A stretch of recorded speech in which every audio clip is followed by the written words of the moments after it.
안녕하세요. 사연에 빠지다의 DJ 민영입니다. 오늘도 첫 번째 사연 시작하기 전에 구독과 좋아요 버튼 눌러주시고요. 그럼 오늘의 사연 함께 시작해 볼게요.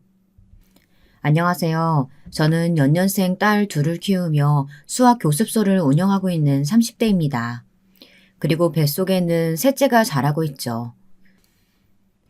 출산 예정일을 한 달 정도 남긴 상태죠. 미운 4살 시기를 무사히 넘기고 이제는 쥐어받고 싶다는 7살이 되어버린 공주님들은 정말이지 잠시도 쉬지 않고 사건 사고를 일으키고 있답니다.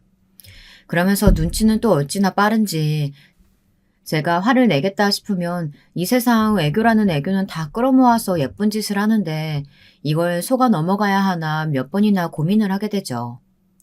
남편은 아주 애들이라고 하면 하늘의 별이라도 따올 사람이라 결국 집에서 호랑이 역할을 하는 사람은 저뿐이랍니다. 사연을 쓰고 있는 지금 이 시간도 한바탕 전쟁을 치른 다음이죠. 아이 둘을 키우면서 참 많은 일들이 있었는데요. 오늘은 그 중에서도 저희 가족들의 삶을 순식간에 바꿔버린 그 이야기를 좀 하려고 합니다. 그 일들을 겪으면서 많이 울기도 했고 화를 내보기도 했는데 결국은 손절이 정답이더라고요. 괜히 가족이라는 이름으로 가해진 상처 앞에서 속절없이 당하고 있었던 순간들이 후회가 되더라고요. 남편과 저는 재수학원에서 처음 만나 우연히 같은 대학을 다녔답니다. 그렇게 인연이 된 것도 쉬운 일은 아닐 텐데 졸업 이후 학원 일을 시작하면서 남편을 또 만나게 되었죠. 남편이 일하는 사무실과 제가 근무하는 학원이 같은 층이더라고요. 이 정도면 운명이 아닐까 싶을 정도였는데 그것이 계기가 되어 연애를 하고 결국에는 결혼까지 하게 되었답니다. 제가 긴 인생을 살아온 것은 아니지만 남편만큼이나 저하고 잘 맞는 사람은 없지 않을까 하는 생각을 자주 하는데요. 저하고 정반대인 것 같으면서도 은근히 통하는 구석이 많아 연애할 때도 불같이 싸우고 뒤돌아서면 다 잊어버리고 언제 그랬냐는 듯이 하하호호 잘 지냈죠. 제게 있어서 남편은 퍼펙트맨, 완벽한 남편감이었어요. 그럼에도 저는 결혼을 망설였습니다. 너무 행복할 것이 눈에 선했지만 쉽게 실행에 옮기지는 못했어요. 흔한 변명 같겠지만 저는 결혼에 대해서 회의적인 생각을 가지고 있었어요. 저희 부모님은 제가 중학교 때 이혼하셨죠. 이혼 자녀들이 다 저처럼 자라는 것은 아니겠지만 저는 약간의 특수 상황이었어요. 아버지께서 저를 원하셨지만 어머니께서 죽어도 저를 키우시겠다고 하셔서 저는 어머니와 함께 살게 되었는데요. 그렇게 저 없이는 못 산다고 하셨던 어머니께서는 그 다음에 재혼하시며 저를 할머니에게 맡겨두고 가셨죠. 차라리 아버지에게 보내셨으면 되셨을 텐데 그건 또 싫으셨는지 그냥 생활비를 보내줄 테니 할머니와 살라고 하시더라고요. 그렇게 저는 그날 이후 부모님 없이 띠동갑인 이모와 할머니랑 함께 살았답니다. 그 이후로 아버지도 어머니도 일체 만난 적도 앞으로 만날 일도 없어요. 그 이후 할머니는 중3 때 교통사고로 돌아가셨고 이모는 결혼도 하지 않고 저를 키우셨어요. 제게는 어머니나 다름없죠. 저는 남편에게 결혼 이후에도 이모와 함께 살고 싶다는 이야기를 했어요. 어릴 때 큰 사고로 다리에 장애가 있으신 이모를 혼자 둘 수는 없었거든요. 당연히 거절을 당할 수도 있다는 전제하에 이야기를 꺼냈죠. 그런데 이게 무슨 일인지 남편이 너무나 흔쾌히 좋다고 하는 거예요. 제게 이모가 어머니와도 같은 존재라는 것을 누구보다 잘 알고 있는데 함께 사는 것이 당연하다고 말했죠. 진짜? 진짜 괜찮겠어? 불편하지 않겠어? 처음이야 당연히 불편한 부분들 있겠지. 나만 그런 것도 아니고 이모님도 불편하실 거야. 당신도 그렇고. 서로 각자 인생이 있었는데 그런 점들은 어쩔 수 없는 일 아니야? 그렇게 서로 맞춰서 살아가는 거지. 우리 집에 비하면 이모님이랑 사는 건 천국이 따로 없겠구만. 남편은 별 걱정을 다 한다고 말하며 호탕하게 웃었어요. 그러면서 슬쩍 가족들에 관해 이야기를 했는데요. 솔직히 이때는 크게 생각하지는 않았어요. 그냥 우스갯소리 정도로만 넘겼죠. 하지만 시댁은 제가 생각한 것 이상의 곳이었어요. 남편은 이남 사녀의 다섯째였어요. 위로 누나만 넷이 있었고 아래로 남동생이 있었죠. 시아버지께서는 남편이 군대에 있을 때 돌아가셔서 시어머니 한 분만 계셨고요. 저는 첫인사 때를 아직도 잊을 수가 없습니다. 남편과 결혼을 결심하고 처음으로 가족들에게 인사를 드리러 갔었는데요. 밖에서 보자고 할 줄 알았는데 집으로 초대해 주셨더라고요. 잔뜩 긴장한 저와는 다르게 시어머니께서는 너무 반갑게 맞이해 주셨어요. 이것저것 물어보시면서 나름 화기애애한 식사 시간을 이어가고 있었죠. 그때였어요. 갑자기 시어머니께서 제게 예물이니 예단이니 그런 거추장스럽고 복잡스러운 것은 저희들이 알아서 하면 된다고 하시더니 제게는 딱 한 가지 당부할 것이 있다고 하셨죠. 갑자기 달라진 공기에 저도 무슨 일인가 싶어 겁을 먹었고요. 다른 건 다 필요 없어. 아들, 딱 아들만 낳아. 둘이면 좋겠다만 셋도 좋지. 손자만 안겨주면 내가 다 키울 테니까 걱정하지 말고. 나 다른 건 하나도 안 바란다. 그게 어디 우리 뜻대로 되는 문제도 아닌데 뭘 그렇게 강조하세요. 생기는 대로 저희는 둘만 낳을 거예요. 딸이든 아들이든. 누가 너한테 말했어? 며느리한테 이야기했지. 설마 세아가 너도 그렇게 생각하는 건 아니지? 그이랑 이야기했어요. 저희는 딸 아들 생각하지 않고 그저 둘만 낳아서 잘 키워보자고요. 저는 남편과 사전에 가족 계획에 관해 이야기 나눴던 것이 있어 웃으며 말씀드렸습니다. 아이 문제에 있어서 소극적인 저를 배려해서 남편은 하나만 낳자고 했지만 저는 그래도 둘은 있어야 되지 않겠느냐고 생각했거든요. 혼자다 보니 그렇게 외로울 수가 없더라고요. 물론 형제 사이가 남보다 못한 사람들도 있다고들 하지만 저는 부모님이 이혼하시는 문제를 겪으면서 모든 상황을 혼자서만 견뎌야 하는 것이 힘들었던 기억이 있어 그런지 둘은 되어야 되겠다 싶더라고요. 남편은 아이를 좋아하는 편이라 그렇게 하자고 냉큼 찬성을 했고요. 저는 그 대화를 떠올리고 있었는데 갑자기 시어머니께서 숟가락을 식탁에 소리나게 내려놓으시더라고요. 식탁의 분위기가 삽시간에 무거워졌죠. 시어머니께서는 그럼 딸만 둘 생기면 어떻게 할 것이냐고 물어보셨어요. 남편은 그게 뭐가 문제가 되겠냐는 반응이었죠. 딱딱한 말투에 시어머니의 반응에도 남편은 시큰둥했어요. 저만 초조한 마음으로 두 사람 눈치를 봐야 했죠. 시어머니께서는 냉수를 단숨에 들이키시더니 누구 생각이냐고 물어보셨어요. 방금까지 그렇게 화기애애했던 분위기는 무겁다 못해 숨이 막힐 정도로 차갑게 흘러가고 있었고요. 아직 결혼도 안 했고 아이는 더더욱 생기지도 않았는데 벌써부터 아들 타령하지 마세요. 어머니도 딸이 있으시면서 그렇게 말씀하시면 안 되는 거 아니에요?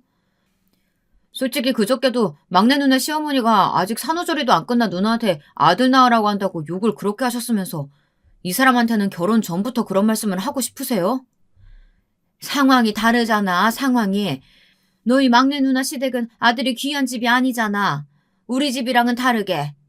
그리고 아니, 애를 낳고 몸조리 중인 애한테 그게 할 말이니? 그건 사돈이 너무했지. 손이 귀하니 어쩌니 그런 말들 저는 듣기 싫습니다. 다 귀한 사람인데 누구 집에서는 아들이 귀하고 다른 집은 아니고 그런 건 말도 안 되는 소리라고요. 남편은 시어머니의 말씀에 끝까지 물러서지 않고 말했죠. 시어머니께서는 뭔가 강하게 한마디 하고 싶은 눈치셨지만 차마 내뱉지는 못하시고 한숨만 내쉬었죠. 저는 시어머니를 처음 뵙는 자리에서 이런 상황을 맞이하게 될 것이라고는 전혀 생각해보지 않았었거든요. 그래서 뭐라고 반응해야 할지 혼란스럽기만 하다 보니 제가 선택한 방법이라고는 그저 입을 꾹 다물고 두 사람 이야기를 듣는 것이 전부였어요. 시어머니께서는 남편과는 더 이상 이야기가 안 된다고 생각하셨는지 저를 바라보시고는 자신의 당부를 잊지 말라고 하셨답니다. 그날 저녁 왜 시어머니께서 그렇게 아들을 강조하시는지 너무 궁금해서 남편에게 물었어요. 남편은 자기 가족 구성을 보면 알 수 있지 않느냐고 지긋지긋하다는 표정으로 이야기해 주었습니다. 시어머니께서 딸만 넷을 줄줄이 낳는 동안 지독한 시집살이를 겪으셨다고 하시더라고요. 처음 딸을 낳았을 때는 살림 미천이라 생각하고 좋아하셨다가 둘째도 셋째도 그리고 넷째마저도 딸이 태어나자 시어머니께서 처신을 잘못하셔서 조상이 노았다는 둥 자기 집으로 시집와서는 집안의 대를 끊어놓으려고 한다는 둥 온갖 모욕적인 말도 다 참으셔야 했다고 했습니다. 저는 이야기를 듣는 동안 무슨 드라마도 아니고 아직도 그런 집이 있느냐고 물었지만 남편은 정색하며 자신의 집에는 그런 분위기가 있다고 고백했습니다. 순간 저도 혹시 아직도 시어머니께서 그렇게 하시는 건가 걱정돼서 슬쩍 물어봤어요. 남편은 시어머니께서 특별히 겉으로 하시는 말씀은 없으셨지만 그래도 적잖게 남아있을 것이라고 했죠. 저는 시어머니를 만나고 와서는 어쩌면 시집살이가 생각보다 순탄치 않겠다는 느낌을 가득 받았습니다. 하지만 남편의 말처럼 시어머니와 한 집에 살 것도 아닌데 적당히 맞춰주는 것으로 합의를 보기로 했습니다. 그리고 첫 인사를 드리고는 얼마 되지도 않았는데 시어머니께서 막무가내로 자신과 갈 곳이 있으니 남편에게 비밀로 하고 나오라고 말하시더라고요. 어딜로 가느냐고 물었지만 대답하지 않으셨어요. 예약을 해뒀으니 거절하면 안 된다고 하시는데 할 말이 없더군요. 다음날 시어머니가 부르신 곳으로 갔는데요. 무슨 병원이었죠. 저는 갑자기 무슨 병원이냐고 물었지만 시어머니께서는 결혼 전에 알아봐야 할 것이 있다고 하시더군요. 이런저런 검사를 한 뒤에 의사 선생님께서는 제가 자궁이 참편이라는 말씀을 하셨어요. 하필 자궁이 차갑다니 이게 다 무슨 일이야. 사전에 알아봤으니 망정이지. 몰랐으면 큰일 날 뻔했지. 하여튼 그 도령 말을 듣길 잘했다니까. 세아가 너 앞으로 일주일에 3번은 이곳에 와서 치료받아야 되니까 시간 예약 잘해두고. 치료요? 어머님 무슨 치료를 말씀하시는 거예요? 약 지으러 오신 거 아니에요? 처음에는 그럴 생각으로 왔는데 어쩌겠니. 이제 와서 결혼을 물을 수도 없고 네가 우리 아들한테 귀인이나 다름없다는데. 귀인이요? 어머님 그 말은 또 무슨 의미세요? 시어머니께서는 제 물음에 화들짝 놀라시면서 말을 급하게 얼버무리셨어요. 그리고는 자신이 다 결제를 해뒀으니 빼먹지 말고 와서 꾸준하게 치료를 받으라고 하셨죠. 당시 저는 더 이상 시어머니를 붙들고 물어볼 수 없어 우선은 알겠다고 말했습니다. 하지만 그 뒤로도 몇 번이나 시어머니께서는 아들 이야기를 하시며 제게 몸을 잘 챙겨야 한다고 하셨습니다. 그 이야기를 듣는데 기분이 묘하더라고요. 마치 제가 아이를 낳기 위해 남편과 결혼하는 그런 기분이 들었답니다. 그래서 저는 참다 남편에게 그동안의 일을 이야기했어요. 남편은 정색을 하며 제게 화를 내더군요. 그냥 시어머니께서 며느리 몸 챙겨주신다고만 생각했었으니까 꼭 당신한테 할 말은 아니겠다 싶었지. 그런데 이게 이렇게 화를 낼 일이야? 당신도 그렇고 어머님도 그렇고 왜 이렇게 예민한 거야? 당신이 쓸데없는 일에 이리저리 휘둘리는 것 같아서 그러지. 예민하기는 무슨. 어머님도 그래. 내가 무슨 당신한테 귀인이니 어쩌니 알 수 없는 말들을 하시다가 내가 물어만 보면 입을 꾹 다무시질 않나. 당신은 당신대로 시어머니와 어디로 어떻게 다녀온 것이냐고 무슨 범죄자 신문하듯이 물어보질 않나. 뭐야 도대체. 귀인? 어머님이 당신한테 그런 말을 했단 말이야? 남편은 제가 화를 내자 저를 달래주려는 듯이 미안하다고 말하다가 제 입에서 귀인이라는 단어가 나오자 다시 무서운 얼굴을 하고는 혼자서 알 수 없는 말을 중얼거렸죠. 제가 물었지만 자신이 알아서 하겠다는 말만 하더라고요. 시어머니의 손자 타령은 결혼을 하고 나서 더 심각해졌어요. 신혼여행을 다녀온 지 3개월이 지났을 어느 날이었죠. 시어머니께서 이른 아침부터 갑자기 집으로 찾아오셨어요. 그러고는 다짜고짜 제게 한의원을 가자고 하시더라고요. 결혼 전에 갔던 곳과는 전혀 다른 곳이라고 하시면서 빨리빨리 준비하라고 성하셨죠. 약 잘 짓기로 유명한 곳이라서 예약 잡기도 얼마나 힘들었는지 몰라. 그러니까 어서 가자. 어머님, 무슨 약을 짓는다고 그러세요? 아픈 것도 없는데. 아픈 곳이 없기는 왜 없어? 결혼한 지 3개월이나 지났는데 소식이 없잖아. 가서 무슨 문제라도 있는 거 아닌지 맥도 좀 짚어보고 해야지. 아니 결혼 전에 약을 그렇게 먹었는데 어떻게 소식이 없어. 그래서 이번에는 다른 사람한테 물어보려고 알아왔으니까 믿어도 된다. 아휴, 괜히 돈만 날렸네. 저는 시어머니의 말씀에 저절로 입이 떡하니 벌어졌어요. 아니 이제 3개월이 된 신혼에게 아이 소식을 바라시는 것은 너무한 것이 아닌가 싶었죠. 저는 당황스러움을 숨기고 어머니께 아직 아이를 가질 계획은 없다고 솔직하게 말씀드렸어요. 남편과 저는 결혼하면서 모아둔 돈을 다 끌었었기 때문에 지금 당장 아이가 태어나도 키우기 쉽지 않을 것 같다는 이야기를 한 적이 있었답니다. 그러면서 신혼을 즐긴다는 생각으로 2년 정도 부지런히 돈을 모아 기반을 다진 다음 아이를 가지자고 했었죠. 저는 시어머니께 자세한 이야기까지 다 한 것은 아니지만 우선 지금 당장 아이를 가질 계획을 세운 것은 아니라고 말씀드렸어요. 그때였어요. 제 말을 들으신 시어머니께서는 무섭게 화를 내시며 소리를 지르셨어요. 2년? 아니, 아이가 너희가 원한다고 쉽게 가질 수 있는 줄 알아? 지극정성 들여도 생길까 말까 하는 거야. 말 같지도 않은 소리 한다, 진짜. 도대체 누구 머리에서 나온 생각이야? 혹시 세아가 생각이냐? 아이 늦게 갖자는 말? 저와 그이 두 사람의 생각이에요. 어머니, 그이가 천천히 가지고 싶다고 했고 저 역시도 그러자고 했어요. 어머님, 아이 문제는 저희 부부한테 맡겨주세요. 네가 얼마나 죽는 소리를 했으면 내 아들이 그런 말을 했을까? 시끄럽고 당장 일어나. 예약 시간 다가온다. 시어머니께서는 제 말을 딱 자르시더니 저를 강한 힘으로 끌고 나가셨어요. 저는 끝까지 거절할 수도 있었지만 우선은 따라 나서기로 했죠. 길게 시어머니와 이야기해봤자 좋을 것 하나 없겠다 싶었거든요. 목적은 다르지만 보약을 지어주신다는데 꼭 거절할 이유가 어디 있겠는가 하는 것이 제 생각이었답니다. 병원에 도착해서 저는 또 한 번 시어머니에게 놀랄 수밖에 없었는데요. 사람들이 그렇게 많은 곳에서 시어머니께서는 거의 진상이나 다름없는 행동을 하셨답니다. 자궁이 좀 찬 편이네요. 여사님 말씀처럼 아이가 잘 들어서려면 자궁이 따뜻해야 되는데 우선은 약을 좀 쓰도록 할게요. 제 친구한테 들었는데 침치료도 있다면서요. 약이랑 침치료랑 다 부탁드려요. 지금 받아도 되죠? 당장에 침치료까지는 안 하셔도 괜찮아요. 며느님께서 다른 문제가 있으신 것도 아니고 그저 자궁이 좀 찬 것뿐이어서 약으로도 충분하답니다. 그게 무슨 소리예요? 할 수 있는 건 다 해주세요. 무조건 아들 낳아야 되니까. 아들이 생길 수 있도록 하는 그런 약이요. 시어머니께서는 치미니 뜨미니 모든 조언이 다 해달라고 하시면서 저를 보시며 한숨을 쉬셨어요. 사람 좋아 보이는 한의사 선생님께서는 시어머니와 같은 사람들을 많이 겪어보신 덕분인지 지금은 오히려 독이라고 하시면서 딱 잘라 거절하셨죠. 시어머니께서는 몇 번이나 요구하셨지만 그 단호한 반응에 결국은 포기하셨어요. 시어머니께서는 남편의 약도 함께 부탁을 하시며 꼭 아들을 낳을 수 있도록 약을 해달라고 하시더라고요. 시어머니의 말씀에 당황하신 한의사 선생님께서는 그런 약이 어디 있겠느냐고 하셨지만 시어머니께서는 예전에는 다 그런 것도 있었는데 왜 없냐며 오히려 따지기 시작하셨죠. 정말이지 얼굴이 다 화끈거리더라고요. 한의원을 나오셔서도 시어머니께서는 계속해서 짜증을 내셨어요.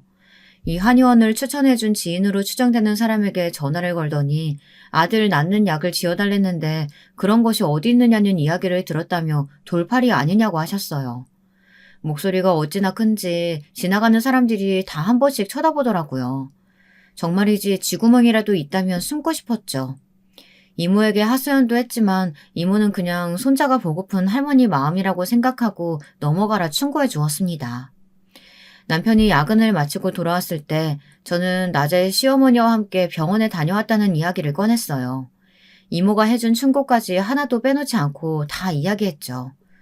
제 이야기가 이어지는 동안 남편의 얼굴은 시시각각으로 변하더군요.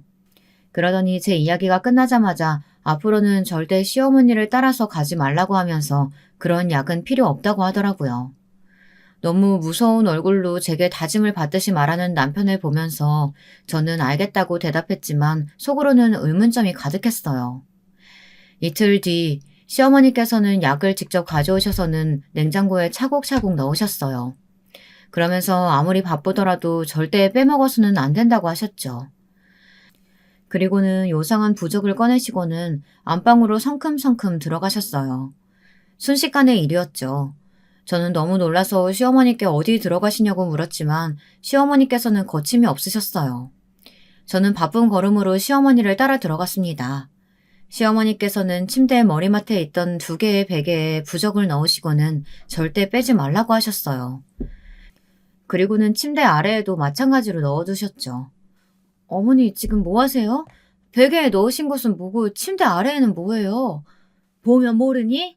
내가 예전부터 다니는 곳에서 크게 돈 쓰고 받아왔어. 아들 낳게 해준다고 하니까 절대 빼지 말고 베개 커버 바꾸는 일이 있어도 이 부적은 절대 빼면 안 된다. 부적이라니, 어머니, 저희 그런 거 필요 없어요. 저희가 결혼한 지 1년이 된 것도 아니고 아직 한창인데 뭐하러 이것까지 준비하세요.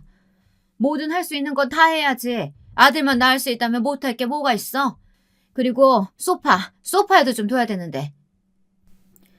시어머니께서는 저의 만류에도 불구하고 집안 곳곳에 부적을 숨겨두셨어요. 그리고는 절대로 남편에게 말하지 말라고 하더군요.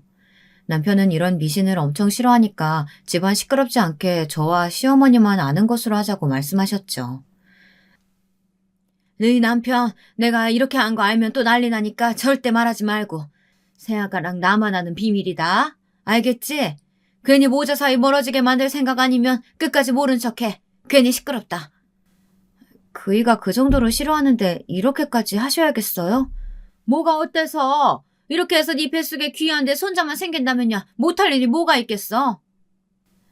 저는 남편이 싫어할 행동임에도 굳이 왜 시어머니께서 이렇게 하시는 건지 조금도 이해가 되지 않았어요. 여러분들은 어떠신가요? 저도 점이나 미신을 어느 정도는 믿는 편이라서 새해가 시작되면 사주도 확인하고 종종 타로도 보러 가거든요. 유명하다는 곳을 찾아간 적이 있기는 했지만 부적은 처음 봤답니다. 시어머니께서 단단히 단속을 하고 가신 뒤로 안방으로 들어가는 것이 좀 망설여졌어요. 소파에 앉는 것도 뭔가 이상한 기분이 들었죠. 고작 종이 가지고 뭐 그렇게 야단이냐고 하실 수도 있겠지만 하여튼 저는 좀 기분이 편하지 않았어요. 저녁에 퇴근한 남편에게 약을 내밀며 시어머니께서 빼놓지 말고 먹으라고 했다고 말했습니다. 남편은 자신은 먹지 않겠다고 했는데 뭐하러 챙겼냐고 한 소리 들었죠. 박서방도 너무 그러지 말고 그냥 보약이다 생각하고 먹으면 되지. 그렇게 화낼 일은 아닌 것 같은데. 아니 이모님도 생각해보세요. 무슨 우리가 자식 낳는 기계도 아니고 제가 분명히 그런 행동은 하지 말아달라고 부탁을 했는데도 이렇게 나오시니까 그러죠. 나도 마음이 편한 건 아닌데 그래도 어머님이 주신 거니까 챙겨 먹자. 너무 화만 내지 말고. 남편은 싫어 죽겠다는 얼굴로 약을 받았어요. 그 뒤로도 몇 번이나 시어머니께서 때때마다 약을 지어주시며 아이 소식을 물으셨답니다. 하지만 특별한 변화는 없었죠. 시어머니께서는 돌팔이 아니냐고 화를 내셨지만 저는 묵묵히 시선을 다른 곳으로 두며 시어머니의 말씀을 흘려들었답니다. 시어머니의 행동에 변화가 생긴 것은 다음해 시동생이 결혼을 하면서였어요. 연상 연하 커플이라고 시어머니께서 처음에는 무척이나 반대를 하셨지만 무슨 일이 있었는지 갑자기 행동을 싹 바꾸시더라고요. 죽어도 결혼은 안 된다고 하셨던 분이 말을 바꾸자 동서는 의외라는 반응이었답니다. 제게 동서가 생기고 나서부터 시어머니의 아들 타령은 2배가 되었어요. 저만 데리고 가시던 한의원에는 이제 동서도 함께 다니게 되었죠. 그런데 동서는 저와는 다르게 아무렇지 않아 보이더라고요. 시어머니께서 나이도 많으니 침 치료도 받아야 하는 것 아니냐고 하셨지만 동서는 싫어하는 내색도 없이 온갖 치료까지 무덤덤하게 받았죠. 한 번은 제가 너무 신기해서 물었던 적이 있었는데요. 동서는 괜찮아요? 어머니께서 저렇게 손자 타령하시는데도?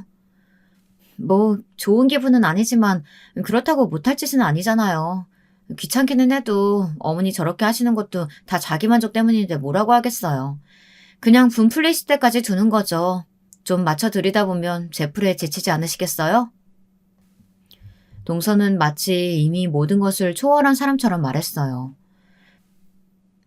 저는 별난 시어머니 그 이상으로 동서도 만만치 않구나 싶었습니다. 시어머니의 정성이 통한 것인지 저는 동서가 들어오고 나서 얼마 되지 않아 첫 아이를 임신했어요. 정말이지 그렇게까지 시어머니께서 기뻐하실 거라고는 기대하지 않았는데 아이가 생겼다는 말을 전하는데 시어머니께서 벌떡 일어나셔서는 저를 꼭 껴안고 너무 잘했다고 하시더라고요. 그리고는 이제 겨우 육주된 아이의 성별부터 물어보셨죠. 병원에서는 뭐라고 해? 아들이라 그래? 파란색이라고 그러지? 그걸 벌써 어떻게 알아요?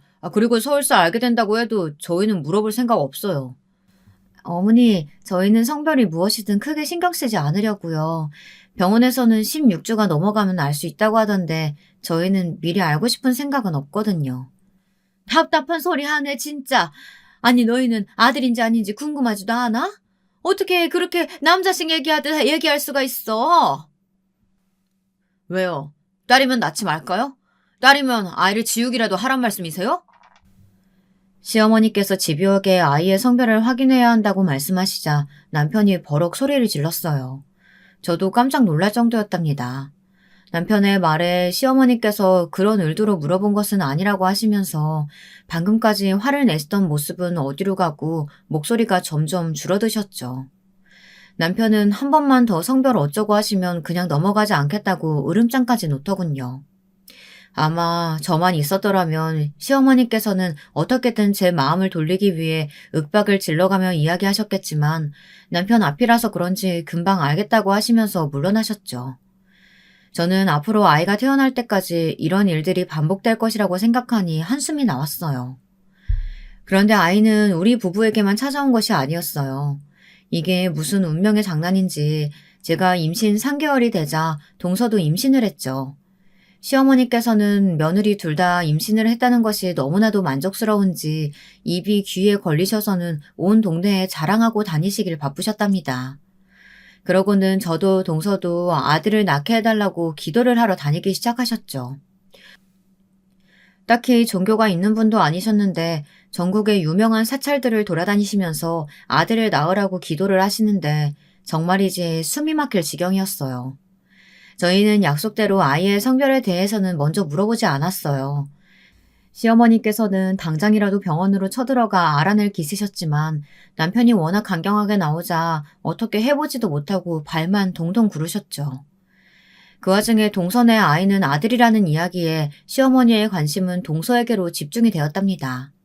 덕분에 저는 출산 예정일을 앞두고 한결 편안한 상황이 되었습니다. 첫 아이는 예정일보다 20일 정도 빠르게 태어났어요. 건강한 딸아이였죠. 정신이 혼미한 와중에도 품에 안겨주시는 딸아이를 보며 정말이지 힘들었던 것이 하나도 기억나지 않을 만큼 행복한 마음이 들었답니다. 남편도 아이를 보고는 어떻게 태어난 지 얼마 되지도 않은 아이가 이렇게 이쁠 수 있냐며 하루 종일 밥 안 먹어도 배가 부를 것 같다고 했습니다. 이모는 이제 할머니가 되었다고 하면서 뛸 듯이 기뻐했고요. 그런데 시어머니의 반응이 참으로 과관이었어요. 버선발로 뛰어오셨던 시어머니께서는 소녀 소식에 그 자리에 멈춰서서는 가만히 아이의 얼굴을 뚫어져라 바라보셨죠. 시어머니의 반응에 아이를 보여주시던 간호사 선생님도 당황하셔선 눈치를 보실 정도였어요. 우리 집 아이가 맞아요? 바뀐 건 아니고요? 며느리 출산할 때 함께 애 낳던 사람이 있을 거 아니에요. 그 시간에 태어난 다른 아이들도 있죠? 다른 애들 얼굴 좀 봅시다. 어머니, 그게 무슨 말씀이세요? 죄송합니다. 그냥 무시하셔도 됩니다.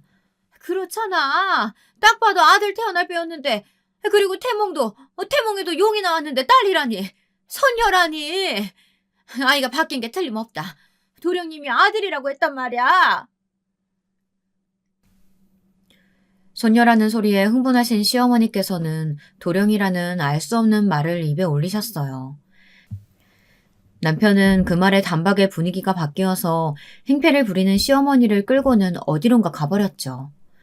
저와 이모는 간호사 선생님께 사과를 드렸고 간호사 선생님께서는 당황스럽다는 얼굴로 아이를 데리고 서둘러 나가셨어요. 이모는 고생했으니 아무 생각하지 말고 쉬라고 했지만 저는 남편과 시어머니의 모습이 자꾸만 생각나서 쉽게 잠들 수가 없었어요.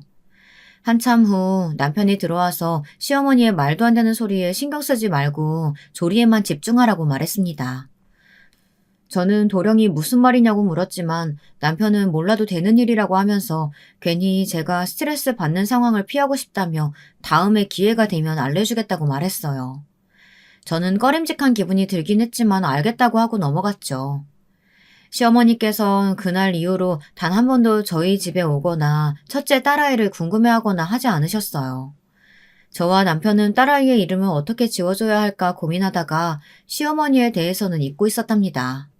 그러던 어느 날 시어머니께서 갑자기 찾아오셔서는 대뜸 딸아이 이름을 지어왔다고 하시면서 종이를 하나 주셨어요.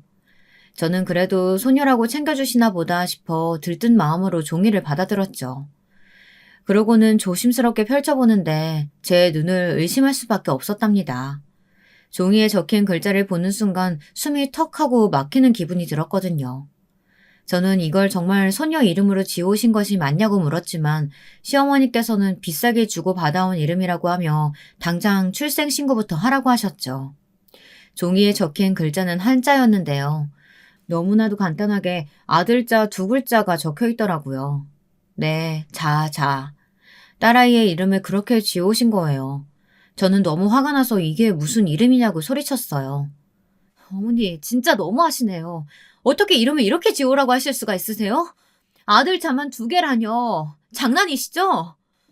내가 이름 가지고 장난칠 것이 뭐가 있어? 이렇게 이름을 지어야 다음에 아들을 낳는다고 하잖아. 그러니까 잔말 말고 이렇게 해.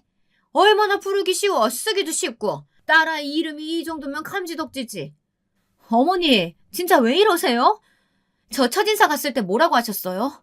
막내 형님의 시어머니가 아직 몸조리도 하지 않은 막내 형님 앞에 두고 아들 낳으라고 재촉하셨다는 소리에 제정신 아니라고 욕하셨다면서요. 지금 어머님 하시는 일이 그 상황이랑 뭐가 달라요? 어떻게 딸아이 이름을 그렇게 하라고 하세요? 절대 못해요. 뭐? 못해? 왜 못해? 아들도 못 낳은 죄인이 왜 못해? 딸아이 이름이 차자면 어떻고 말자면 어때? 고자 여자의 이름 하나 가지고 지금 나한테 대드는 거니? 어디서 어른한테 말대꾸야? 시어머니께서는 가정교육을 어떻게 받은 것이냐며 소리를 지르셨지만 저는 하나도 무섭지 않았어요. 말도 안 되는 이름을 가져와서는 제 딸아이에게 붙이라고 강요하시는 시어머니를 어떻게 좋게 볼 수 있겠어요. 그렇게 시어머니와의 언쟁이 길어지는 도중에 남편이 돌아왔어요.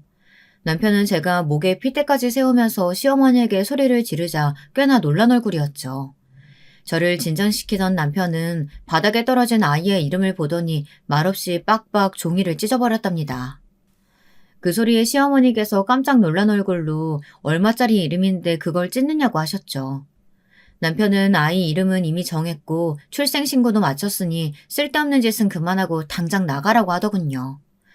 시어머니는 아무 이름이나 지으면 아들 못 낳는다고 당장 이름을 바꿔야 한다고 하셨지만 남편은 눈 하나 깜짝하지 않았고요. 그렇게 시어머니께서는 쫓겨나듯 병실에서 나가야만 했답니다.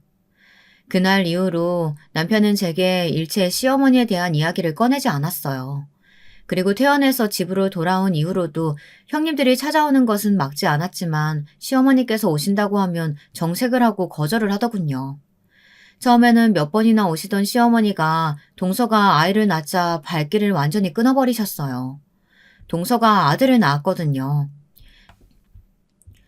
시어머니께서는 뛸 듯이 기뻐하시면서 유명한 곳에 가서 100만 원을 주고 이름을 받아왔다고 하시면서 동선의 아들에게 박영훈이라는 이름을 지어오셨죠.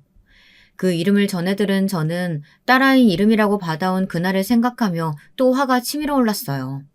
하지만 애써 분을 삼켜야 했답니다. 초보 엄마로서 힘든 점도 많았던 저는 이모의 도움으로 그나마 빨리 학원으로 복귀할 수 있었지만 저는 학원을 선택하는 대신 집 한쪽에 공부방을 꾸며두고 그곳에서 아이들을 가르치기 시작했어요. 당시 학원 일에 신물이 나기도 했고 아이와 좀 더 시간을 보내고 싶은 욕심도 있었거든요. 남편은 이런 제 결정을 지지해 주었답니다. 저는 그렇게 첫 출산을 하고 얼마 되지 않아 둘째를 임신하게 되었어요. 이번에도 딸이었죠. 당연히 시어머니께서는 제가 둘째를 임신했다는 소식을 듣자마자 첫째 때와 마찬가지로 아들을 낳게 하는데 도움이 된다는 것을 잔뜩 보내셨어요. 남편이 시어머니의 출입을 완벽하게 막아선 덕분에 저희 집에 직접 오지는 못하셨거든요. 남편은 시어머니께서 보내셨다는 것도 마음에 들지 않았는지 하나도 빼놓지 않고 돌려보냈어요. 물론 첫째 아이 이름 사건으로 마음이 상한 것이 사실이기는 하지만 이미 시간이 흘러 저는 괜찮아졌는데 남편은 아닌 모양이었어요. 둘째도 역시 딸이라는 소식에 시어머니께서는 다짜고짜 집으로 밀고 들어오셨죠. 도대체 내가 그렇게 챙겨줬는데 딸이라니. 너 내가 하라는 대로 하기는 한 거니? 내가 그렇게 당부했잖아. 다른 건 필요 없으니까 아들만 낳으라고. 아니 너희 동서는 떡하니 손주 안겨주는데 너는 뭐하고 있는 거야? 어머니, 저희는 아들 원한 적도 없고요. 그이와 저를 닮은 아이면 다 좋거든요. 그러니까 이렇게 오셔서 소리 지르지 마세요. 아들도 못 낳는 주제에 뭐가 그렇게 살라서 고개 빳빳하게 들고 말대꾸야. 나 죽었다 하고 엎드려 있어도 용서할까 말까인데. 시어머니는 어이가 없다는 듯이 화를 내셨지만 저는 이미 적응이 된 상황이라 들은 척도 하지 않았죠. 시어머니께서는 아들 낳기 전에는 시댁에 발 디딜 생각은 하지 말라고 소리를 지르셨고 저는 오히려 고맙다는 말로 대꾸했답니다. 이런 제 반응에 화가 나신 시어머니께서는 안방에 아이들이 있다는 사실도 잊으신 것인지 화분을 들어서는 거실로 던지시며 얼마나 잘 사나 두고 보자고 악담을 퍼붓기 시작하셨죠. 그 소리에 놀란 아이들이 울기 시작했고 시어머니께서는 여자애들이 시끄럽다고 당장 닥치게 하라고 하셨답니다. 저는 시어머니의 거친 언행에 정신이 아득해지는 것을 느꼈지만 아이들을 달랠 생각에 시어머니를 막무가내로 밖으로 밀치기 시작했어요. 시어머니께서는 지금 어른한테 뭐 하는 짓이냐고 하셨지만 그런 것까지 생각할 단계가 아니었죠. 그 일이 있은 이후로 저는 시댁 행사에는 전혀 참석하지 않았어요. 남편도 갈 필요 없다고 했고요. 하지만 딱 하루, 시아버지 제사에는 어떤 일이 있어도 참석했죠. 시어머니께서는 제가 갈 때마다 들으라는 식으로 동서와 동선의 아들을 예뻐하셨어요. 동서는 어쩔 줄 몰라 하며 제 눈치를 봤지만 저는 전혀 상관없다는 식으로 반응했죠. 하지만 시어머니께서는 제가 그렇게 나올수록 약이 오르시는지 짜증을 내셨지만 저는 끝까지 모른 척 했답니다. 문제의 사건이 일어난 것도 바로 시아버지의 제삿날이었죠. 그날은 이상하게 오전부터 날씨가 찌뿌둥한 것이 기분이 이상했어요. 금방이라도 비가 쏟아질 것 같다가도 언제 그랬냐는 듯이 햇살이 들어오는 것이 괜히 심란하기만 했죠. 1년 만에 만나는 시어머니께서는 여전히 정정하셨고 도끼 눈으로 저희 아이들을 노려보셨습니다. 그러면서 인사처럼 아들은 언제 낳는 것이냐고 물어보셨지만 저는 고개 숙여 인사드릴 뿐 아무런 반응을 보이지 않았어요. 그리고는 주방으로 들어가 제사 음식 준비를 했는데요. 곧 있어 동서가 도착했고 호들갑을 떨면서 동서와 손자를 맞이하는 시어머니의 소리에 저는 비릿한 웃음을 지으며 묵묵히 제 할 일만 하고 있었고요. 아이들은 아이들인지 어른들 사정과는 상관없이 자기들끼리 까르르 웃음을 터뜨리며 놀기 시작하더군요. 저는 그 소리를 배경음악 삼아 빠르게 손을 움직였고요. 얼마의 시간이 흘렀을까 아이들 소리가 들리지 않더라고요. 제가 아이들을 찾으려 두리번거리자 동서가 집안 마트에 갔다고 알려주었죠. 시어머니께서 아이들을 데리고 나갔다는 소리에 불안감이 밀려왔어요. 동서는 설마 시어머니께서 아이들에게 해코지를 하시지는 않을 것이라고 저를 안심시켰지만 저는 도저히 일이 손에 잡히지 않았어요. 그때였죠. 갑자기 창밖에서 번개치는 소리와 함께 소나기가 쏟아져 내리기 시작했어요. 꽤나 무서운 기세로 비가 쏟아지고 있었죠. 저는 우산도 없이 아이들이 나간 것은 아닌가 걱정돼서 바로 집 밖으로 나갔어요. 동서도 우산을 챙겨 들고 따라 나섰죠. 마트 쪽으로 얼마나 걸었을까. 저 멀리서 시어머니와 아이들의 모습이 보이더군요. 동서가 반갑게 손을 흔들며 아이들 이름을 부르는데 저는 그 자리에서 한 걸음도 움직일 수가 없었어요. 쏟아지는 빗속에서 딸아이가 홀딱 젖어 있더라고요. 그런데 그 옆에 시어머니와 동선의 아이는 멀쩡하게 우산을 쓰고 있었고요. 제 눈에는 불꽃이 튀었어요. 동선의 아이가 쥐고 있는 우산은 제가 이름까지 정성스럽게 적어준 첫째의 것이었거든요. 저는 미친 듯이 달려가 아이를 품에 안았어요. 어디서부터 비를 맞은 것인지 입술은 파랗게 변해 있었고 작은 몸은 덜덜 떨고 있었죠. 저는 멀쩡한 정신으로는 더 이상 있을 수가 없었어요. 저는 동선의 아이가 하고 있는 우산을 거칠게 빼앗으며 이 우산을 왜 가지고 있느냐고 물었습니다. 저의 사나운 기세에 아이는 겁에 질려 동서의 뒤로 숨어버렸죠. 동서도 당황하며 저를 불렀지만 저는 시어머니를 똑바로 노려보며 다시 물었어요. 비가 오는데 그럼 어쩌니? 비라도 맞으란 말이야? 이 우산은 우리 애들 우산이죠. 왜 이걸 다른 애가 쓰고 있고 우리 애들은 비를 맞고 여기까지 온 거냐고 묻고 있잖아요. 안 들리세요? 걔 집애가 비 좀 맞은 게 어때서 이 난리야? 귀한 우리 손자 대신해서 맞았으면 감사한 줄 알아야지. 시어머니의 말 같지도 않은 대답에 겨우 붙들고 있던 제 이상이 끊어지고 말았어요. 저는 당장 아이들을 품에 안고 이혼할 테니 다시 볼 생각은 하지 말라고 하며 짐을 챙겨 나와버렸어요. 시어머니께서는 제사 준비는 어쩌고 그냥 가느냐고 난리셨지만 저는 그런 것 따위 안중에도 없었어요. 집으로 돌아온 저는 아이들을 따뜻한 물에 식히고는 걱정스러운 마음으로 옆에서 지켜보았죠. 비를 그렇게 맞았으니 혹시나 아프기라도 하면 어떻게 하나 조마조마했어요. 자초지종을 들은 남편은 잔뜩 굳은 얼굴로 제 손을 꼭 잡고는 괜찮을 거라고 중얼거렸답니다. 하지만 제가 걱정한 대로 새벽이 되자 첫째 아이의 몸은 불덩이처럼 뜨거워졌죠. 저는 남편과 함께 응급실로 달려갔고요. 딸아이는 온몸이 아프다고 칭얼거렸고 응급실에서는 열을 내리기 위한 갖은 방법을 동원했답니다. 그렇게 겨우 열이 떨어지기는 했지만 딸애는 여전히 다리가 아프다고 했어요. 병원에서는 고열의 후유증일 수도 있으니 지켜보자고 말씀하셨고요. 저와 남편은 긴장된 마음으로 금방 딸아이가 털어내기를 기도했지만 세상 일은 참 뜻대로 되지 않더라고요. 딸아이는 걸을 때는 상관이 없지만 달리기를 시작하면 한쪽을 절기 시작했어요. 병원에서는 아직 한창 성장기의 아이니 치료를 하다 보면 좋아질 수 있다고 하셨지만 저희 부부에게는 청천벽력이나 다름없는 소리였죠. 남편은 완전히 눈이 돌아버렸어요. 그리고는 시어머니를 가만두지 않겠다고 이를 벅벅 갈았죠. 나는 당신이랑 이혼을 하면 했지 더 이상 어머니랑 엮이고 싶은 마음 조금도 없어. 이혼? 우리가 왜 이혼을 해? 그 사람 이제 내 어머니도 아니야. 나한테는 앞으로 당신이랑 우리 아이들 그리고 이모님이 가족이야. 앞으로 내 가족 건드리는 사람 나타나면 내가 가만히 안 있어. 남편은 무시무시한 얼굴로 말했어요. 그렇게 저희는 시어머니와의 연결고리를 완벽하게 끊어내기 위해 이사를 가기로 했어요. 아무도 모르는 곳으로 말이죠. 저나 이모는 새로운 곳에서 다시 시작해야 한다는 불안감이 있기도 했지만 아이들을 위해서라면 그런 것쯤은 아무것도 아니었죠.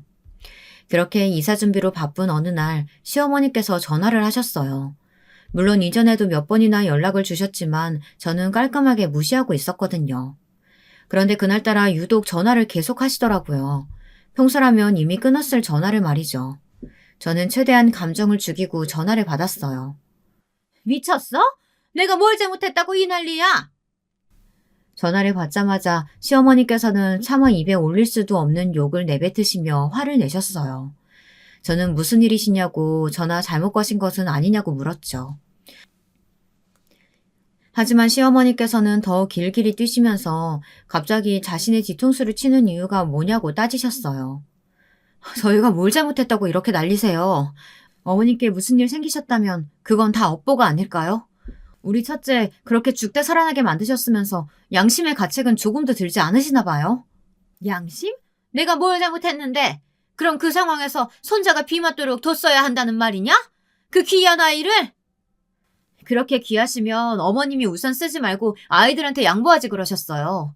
왜 우리의 우산을 빼앗아서 주신 건데요? 어머니 때문에 첫째가 무슨 일을 겪었는지 상상이라도 해보셨어요?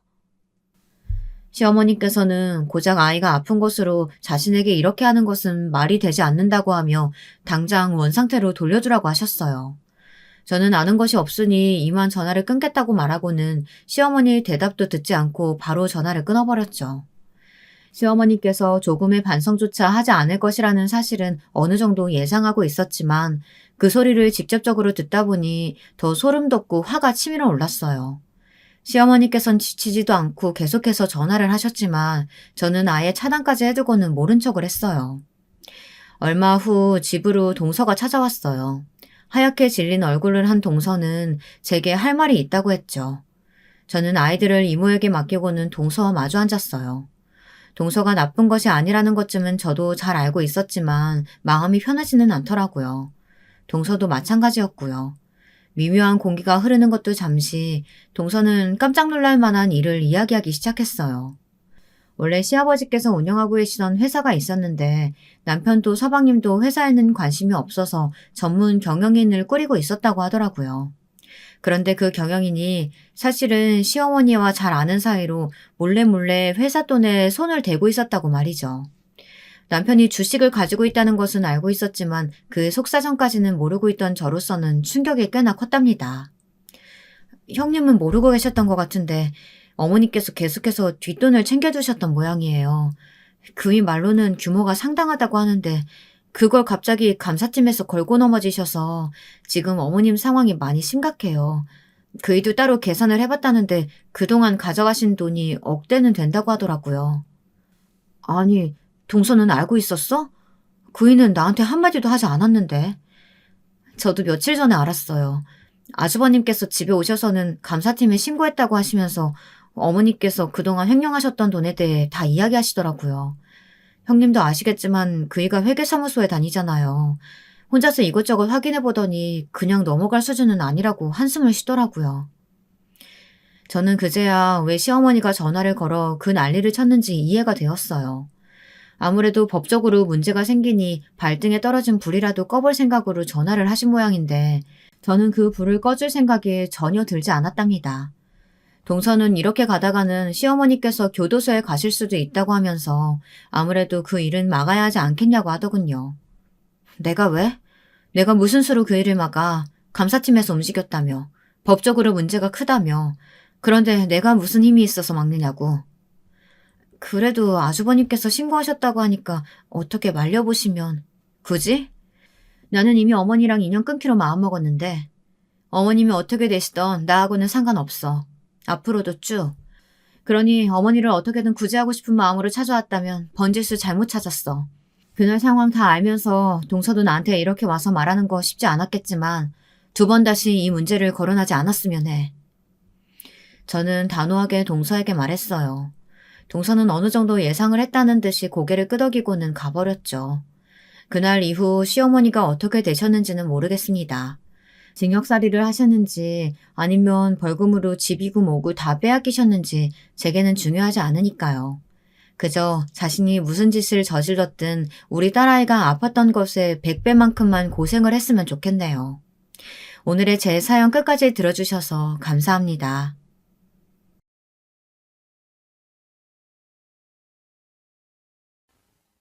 여러분, 두 번째 사연 시작하기 전에 좋아요, 구독 꼭 눌러주실 거죠? 그럼 두 번째 사연 바로 시작합니다. 안녕하세요. 저는 서울에 거주하고 있는 50대 여자입니다. 제가 최근에 일어났던 일을 주변에 말했더니 다들 제 이야기를 제보해보라고 하더라고요. 그래서 평소에 워낙 즐겨 들었기 때문에 제보하게 되었어요. 저는 저에게 일어났던 일이라 그런가 굉장히 통쾌했었는데 여러분들도 들으시면서 재밌게 즐겨주셨으면 좋겠습니다. 제가 할 얘기는 저희 시댁 형님 얘기예요. 일단 사랑하는 우리 가족 소개를 먼저 하고 시작할게요. 저는 사랑하는 남편과 딸 2명이 있는 가정주부예요. 남편은 제가 고등학교를 졸업하고 만나게 되었어요. 집안 형편이 좋은 편이 아니라 저는 대학에 가지 않고 바로 취업했었어요. 그때 당시엔 저 같은 사람이 많았어요. 그렇게 첫 회사에 취업했는데 거기서 지금의 남편을 만나게 되었죠. 남편은 회사 정직원이었는데 제가 첫눈에 반했어요. 하지만 저는 제가 실질적인 우리 친정의 가장이었고 또 저는 고등학교만 졸업하고 바로 취업했으니까 남편에게 먼저 다가가진 못했어요. 그러나 정말 다행히도 남편도 저를 마음에 들어 했었대요. 그렇게 남편의 적극적인 구애 덕분에 저희는 연애를 시작하게 되었어요. 남편과 연애를 하다 보니 정말 생각보다 훨씬 더 진국이더라고요. 배려가 몸에 배어있는 사람이었고 정말 다정했어요. 이런 사람과 살면 고생은 안 하고 살 것 같았어요. 대화도 잘 통하고 관심사도 많아서 어찌나 재밌었는지 몰라요. 그래서 저는 남편을 매우 사랑해서 결혼하고 싶었지만 막상 현실로 다가오니 우리 친정 집안의 사정이 매우 걸리더라고요. 그래서 처음에 남편이 결혼하자고 했을 때 매우 망설였어요. 하지만 남편이 자기만 믿고 결혼하자고 해서 바로 결혼을 결심하게 되었어요. 우리 친정에서는 남편이 서울에 있는 대학도 나오고 회사도 멀쩡하게 잘 다니고 있으니 너무 환영해 주었죠. 오히려 저한테 절대 남편을 놓치지 말라고 하셨어요. 친정엄마는 아직도 저보고 제 인생 중에 제일 잘한 짓이 지금 남편과 결혼한 거라고 하더라고요. 그렇게 우리 친정은 정말 열렬한 환영으로 남편을 맞이했어요. 남편도 첫인사부터 우리 친정 부모님께 어찌나 잘했는지 몰라요. 사실 친정이 잘 사는 편은 아니라 집을 보여주는 것도 매우 부끄러웠는데 남편은 전혀 내색하지 않았어요. 그런 점을 보고 저도 이 사람이다 라고 확신을 얻게 되었죠. 그렇게 우리 친정에선 아무도 반대하지 않았지만 문제는 시댁이었어요. 남편은 아버지가 초등학교 때 돌아가셨다고 했어요. 그리고 형제였는데 위로 형 한 명이 있어요. 그리고 형의 직업은 의사였어요. 저는 딱 저 소리를 듣자마자 사실 조금 걱정이 되었는데요. 그때 당시 형은 결혼한 상태였는데 형님은 무려 박사였거든요. 저는 그래서 시댁에 인사를 가기 전부터 주눅이 들어 있었어요. 남편은 형이 아버지도 아니고 오히려 어머니는 사람 됨됨이가 중요하다고 늘 말씀하신다며 저를 안심시켜 주었어요. 하지만 아무래도 저는 걱정을 쉽게 떨칠 수가 없더라고요. 그렇게 상견례 전 아주버님과 형님을 미리 만나보게 되었어요. 제가 너무 떠니까 남편이 시어머니를 보러 가기 전에 미리 형네 부부를 보자고 하더라고요. 그래서 서울 종로에 있는 그때 당시 유명한 찻집에서 아주버님과 형님을 처음 보게 되었어요. 시어머니는 아니지만 저는 그래도 남편의 가족을 처음 보게 되는 거잖아요. 그래서 정말 잘 보이고 싶은 마음이 컸어요. 그래서 남편하고 며칠 동안 얘기한 끝에 둘이 고민해서 선물도 마련해서 갔어요. 저는 아직도 그날이 생생하게 기억나요. 아주버님과 형님의 첫인상은 정말 강렬했어요. 의사와 박사여서 그런가 정말 옷부터 태가 나더라고요. 저는 그 자리에서 자신이 너무 초라하게 느껴졌어요. 그래도 아주버님은 계속 재수 씨 긴장 풀라고 편하게 대해주셨어요.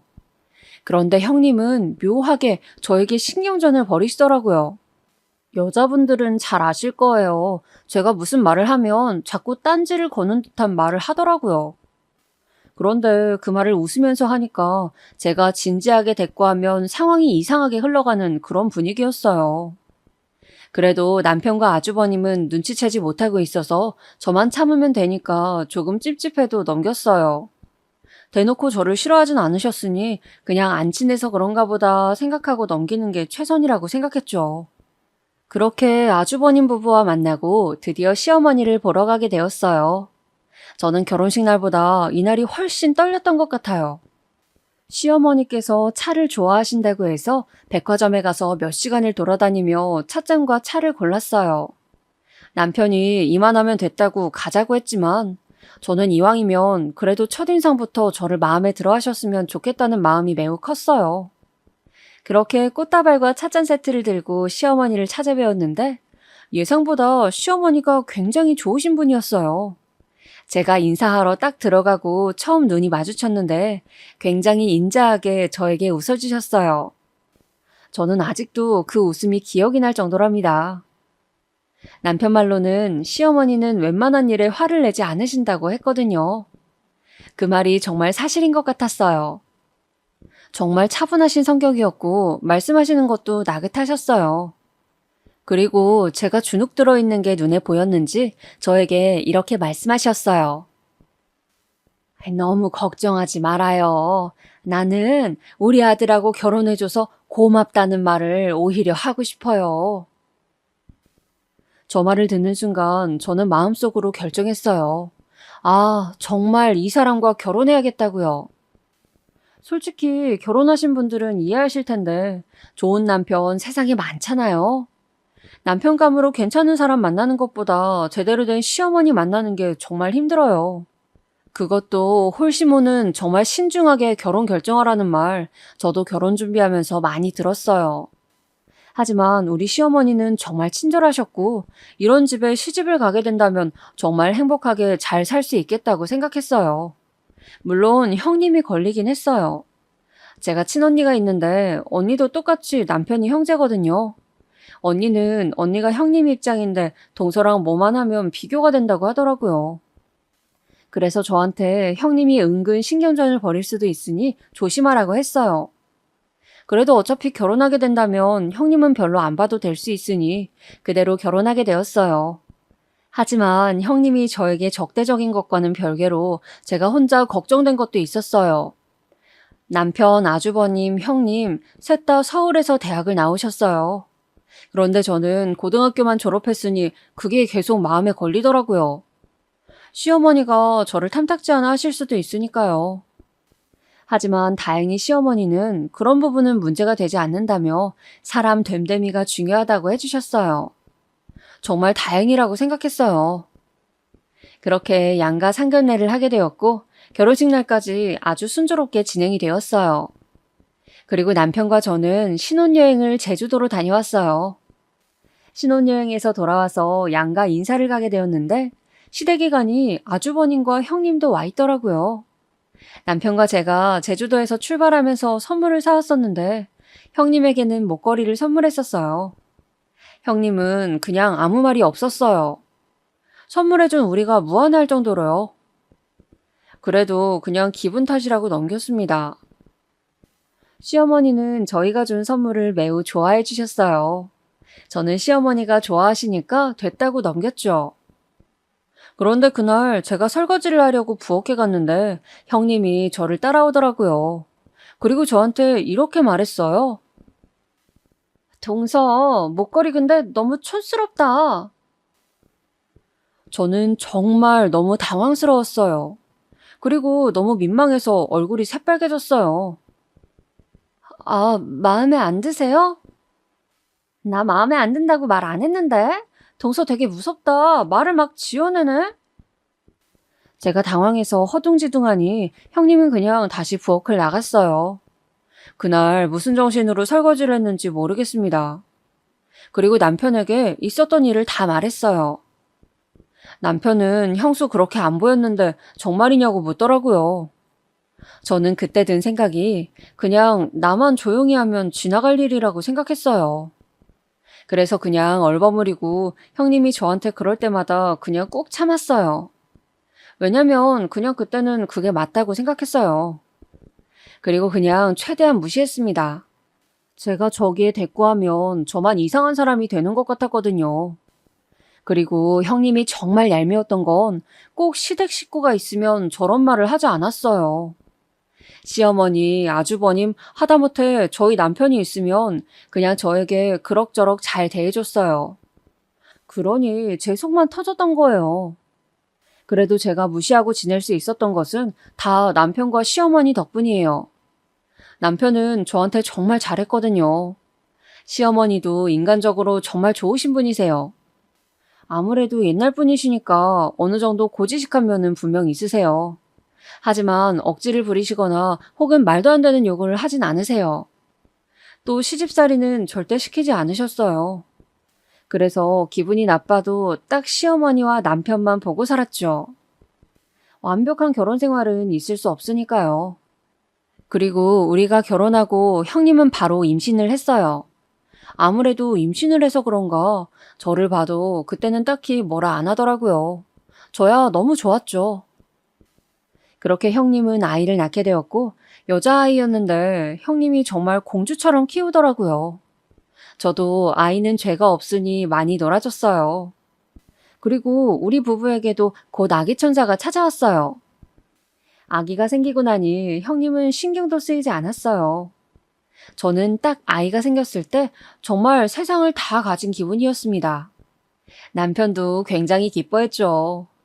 우리 친정에서도 정말 좋아하셨어요. 저는 여기저기 정보를 물어 태교에 좋다는 것은 다 찾아다녔어요. 우유를 먹으면 아이가 하얘진다길래 우유를 얼마나 마셨는지 몰라요. 그리고 클래식 음악을 들으며 책을 읽으면 아이가 똑똑해진다고 해서 그것도 정말 많이 했어요. 남편과 임신에 관한 아주 두꺼운 책을 저녁마다 같이 읽었습니다. 이렇게 태교에 전념하고 아이가 태어났어요. 아이는 여자아이였어요. 저 당시에 우리 딸이 세상에 나올 때는 정말 남아선호 사상이 심했을 때예요. 요즘은 말을 들어보니까 여자아이를 훨씬 선호한다고 하더라고요. 하지만 저 때는 정말 남아선호 사상이 심했어요. 더군다나 아주버님과 형님의 첫 아이도 여자아이라서 시어머니가 기뻐하지 않으시면 어쩌지 걱정하기도 했어요. 하지만 우리 시어머니는 저에게 오히려 수고했다고 해주셨어요. 물론 그 뒤에서 어땠는지까지는 저도 모르겠어요. 하지만 적어도 저에게 뭐라고 하진 않으셨어요. 그런데 정말 웃긴 건 형님이었어요. 본인도 딸을 낳았으면서 저에게 그러더라고요. 동서가 아들을 낳아서 대를 이었으면 좋았을 텐데 아쉽다. 그러는 본인이 남자아이를 낳아서 대를 이으면 되는 거 아닌가요? 출산하고 정신없었을 때 찾아와서 하는 첫 마디가 저 말이었어요. 제가 임신 전에는 그냥 저만 참으면 되니까 참았지만 아이를 낳고 나니까 아이한테 뭐라고 하는 말은 절대 넘기지 못하겠더라고요. 그래서 저도 저 때는 한마디 했어요. 형님이 낳으시면 되잖아요. 제가 저렇게 대답할 줄 몰랐는지 형님은 어이없다는 표정으로 저를 바라보더라고요. 지금 뭐라 그랬어, 동서? 남자아이는 형님이 낳으시면 되잖아요. 형님도 딸 낳으셨으면서 저한테 왜 그러세요? 제가 저렇게 형님한테 대놓고 뭐라 한 건 처음이거든요. 심하게 당황한 게 눈에 보였어요. 저 때 저희 주변에 아무도 없었거든요. 그래서 저는 오히려 그게 다행이라고 생각했습니다. 또 그렇게 한 방 먹이니까 속도 후련하더라고요. 저는 그래서 속으로 이제 날 안 건들겠네 라고 생각했어요. 하지만 그건 저의 오산이었죠. 형님은 저 이후로 더 괴롭힘이 집요해지기 시작했습니다. 형님은 원래도 자기가 박사인 것에 대해 엄청난 자부심이 있었어요. 그런데 전날 이후로는 그걸 굉장히 티를 많이 내기 시작했죠. 학벌에 대한 자부심이 정말 굉장히 강했어요. 시댁 모임이 있을 때마다 저는 모르는 서울 대학 생활에 대해 많이 말하더라고요. 그러면서 본인이 박사 과정을 얼마나 힘들게 겪었는지 말해주더라고요. 저는 사실 아무 관심도 없었어요. 궁금하지도 않았어요. 매번 똑같은 말로 저러니까 너무 지겹더라고요. 그래서 형님이 저럴 때마다 우리 딸하고 둘이 놀았어요. 그런데 정말 웃긴 건 형님은 제가 일부러 자리를 피하면 옆으로 따라오더라고요. 얘 현지야, 모르는 거 생기면 큰엄마한테 물어봐. 큰엄마는 박사잖아. 저렇게 말하는데 어찌나 얄미웠는지 몰라요. 아이를 낳아 길러보신 분들은 아실 텐데 아이들이 한창 질문을 많이 할 때가 있어요. 그냥 정말 아이들은 별걸 다 궁금해하구나 그때 처음 알았죠. 아무래도 나이가 비슷하니까 시댁에 가면 시조카와 우리 딸은 같이 놀았었거든요. 그런데 제가 아이들과 놀아주며 그냥 기본 상식을 알려주면 형님은 꼭 시조카에게 이렇게 말했어요. 작은 엄마가 그렇게 말했어? 궁금한 게 생기면 엄마한테 물어봐야지. 엄마는 박사잖아. 저 말을 들으면 제가 괜히 민망해지더라고요. 자기가 박사라는 걸 어찌나 자랑하던지. 어느 날은 딸이 저에게 그러더라고요. 큰엄마 이름이 박사야? 정말 박사를 얼마나 말했으면 딸이 저에게 저랬겠어요? 전날 남편과 얼마나 둘이 웃었는지 몰라요. 형님은 그게 부끄러운 행동인지도 모르는 것 같았어요. 그리고 일부러 저는 모르는 내용으로 말하더라고요. 저도 대학을 안 나왔지 바보는 아니잖아요. 그래도 나름 직장 생활도 오래 했었거든요. 아, 형님은 이 부분에서 제가 마음에 안 들었을 수도 있을 것 같아요. 왜냐면 형님은 공부는 오래 했지만 직장에서 일했던 경험은 없거든요. 그래서 신혼 때 시어머니가 저와 남편에게 요즘 직장은 괜찮냐고 물어보면 표정이 매우 안 좋더라고요. 형님이 생각할 때 저는 대학을 나오지 않았는데 직장 경험이 있으니 안 이뻤나 봐요. 그러니까 계속 자기가 박사라는 걸 내세웠던 것 같아요. 자기가 생각할 때 저보다 잘난 게 저 부분인 것 같았습니다. 그런데 저는 제가 대학을 나오지 않았지만 남편은 저를 사랑하고 시어머니도 뭐라 안 하시고 우리 시대에는 대학을 나오지 않은 사람이 많아서 정말 괜찮았거든요. 그리고 저는 딸아이를 낳고 나서는 직장을 그만두게 되었어요. 형님은 그때 자기가 저를 이겼다고 생각했나 봐요. 되게 의기양양해 보였어요. 그런데 저는 사실 형님이 저럴 때마다 예전엔 기분이 나빴다면 날이 갈수록 그냥 웃기더라고요. 왜냐면 왜 저렇게 행동하시는지 너무 잘 알 것 같아서 그랬던 것 같아요. 그래서 그냥 최대한 무시하며 지냈습니다. 그리고 사실 육아하느라 정신이 없기도 했죠. 저는 대학을 나오지 않았지만 딸은 대학에 갔으면 싶더라고요. 제가 대학을 나오지 않아서 그랬다기보단 그냥 남편을 보니 확실히 대학에 가면 기회가 더 많더라고요. 저는 사랑하는 우리 딸이 인생을 살면서 많은 기회를 접했으면 좋겠더라고요.